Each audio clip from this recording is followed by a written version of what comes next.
Mama, terima kasih banyak atas semuanya.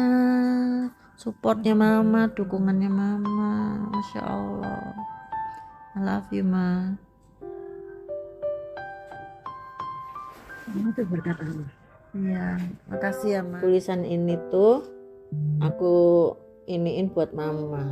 Terima kasih untuk Mama. Tak bacain ya. Jurusan salah pilih oleh Lia Yogiantoro. Sejujurnya antara bersyukur dan kecewa adalah perasaanku ketika diterima di Fakultas Ekonomi sebuah universitas negeri favorit di negeri ini. Ya, karena sebenarnya ini bukanlah jurusan yang aku incar. Bisa dikatakan malah cadangan alias pilihan ketiga saat mengisi formulir UMPTN.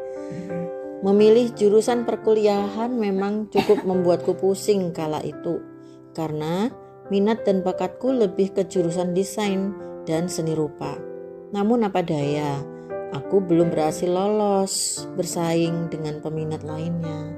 Alhasil ketika namaku tercantum di pengumuman penerimaan mahasiswa baru jurusan jalur UMPTN, meskipun jurusannya tidak sesuai keinginan, tapi tetap aku syukuri karena telah berhasil lolos di antara ratusan ribu pendaftar dan menjadi suatu kebanggaan tersendiri saat itu. Hidup memang kadang begitu, tak selalu mulus seperti jalan tol. Meski tak terlalu berminat dengan jurusan ekonomi, hari demi hari di kampus harus tetap aku jalani. Alhamdulillah ala kulli hal, karena hobiku menulis dan ilmu ekonomi sebagian besar berkaitan dengan analisis dan tulisan, hampir semua mata kuliah mampu kulalui dengan rata-rata IPK 3 per semesternya. Ada satu pengalaman yang tak terlupa. Tanpa terasa hampir 4 tahun berlalu. Saatnya menyusun skripsi pun tiba. Sebenarnya aku bingung mau menulis tentang apa. Karena bidang ekonomi bukanlah minatku yang sesungguhnya. Tulisan pun aku buat seadanya. Kadang rasa enggan menghampiri. Akan tetapi yang paling kuingat ketika mengerjakannya adalah sosok ibuku, Mama, yang tak kenal lelah menyemangatiku, mendorongku, bahkan kadang menemaniku wirawiri kesana sini untuk mengumpulkan data. Dukungan seorang ibu yang luar biasa inilah yang menjadi suntikan penguat agar aku mau dan bisa menuntaskan perkuliahan. Alhamdulillah ala kulli hal, akhirnya masa-masa sulit kulalui.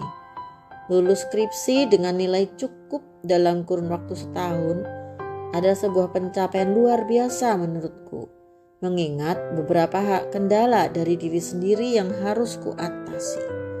Meskipun banyak yang bilang, termasuk diriku sendiri, bahwa aku salah pilih jurusan, aku tidak menyesalinya.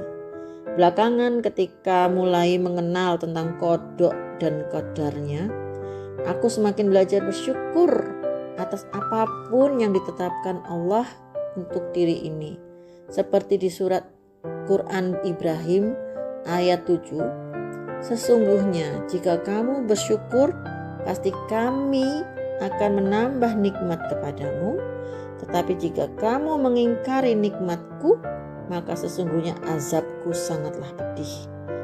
Itulah yang aku rasakan ketika memperbanyak syukur daripada berkeluh kesah. Selepas kuliah, setelah mengirim beberapa surat lamaran, akhirnya ada juga yang tembus. Dimanapun aku bekerja, semangat berkarya dalam bidang desain grafis selalu aku salurkan.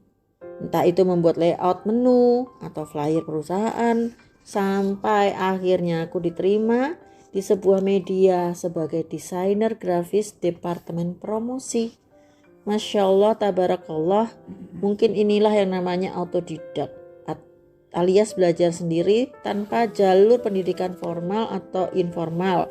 Bahasa kerennya learning by doing. Meskipun tidak lama berprofesi sebagai wanita karir, karena kodrat sebagai muslimah berkarir surga adalah di rumah saja, maka tak lama setelah menikah dan punya anak, kuputuskan untuk di rumah saja menjadi ibu rumah tangga. Namun apakah lantas aku berhenti berkarya? Tidak, tentu tidak. Yang namanya passion atau minat yang kuat itu biasanya akan terus dan terus dikerjakan secara konsisten meskipun tanpa diminta apalagi dipaksa.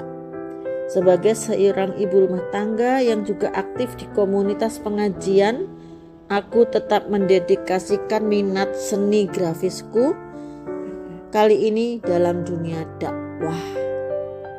Setiap flyer kajian aku buatkan tata letak grafisnya dengan sepenuh hati sampai saat ini, insya Allah hingga akhir hayatku, yang semoga bisa menjadi ladang pahala. Amin ya rabbal alamin.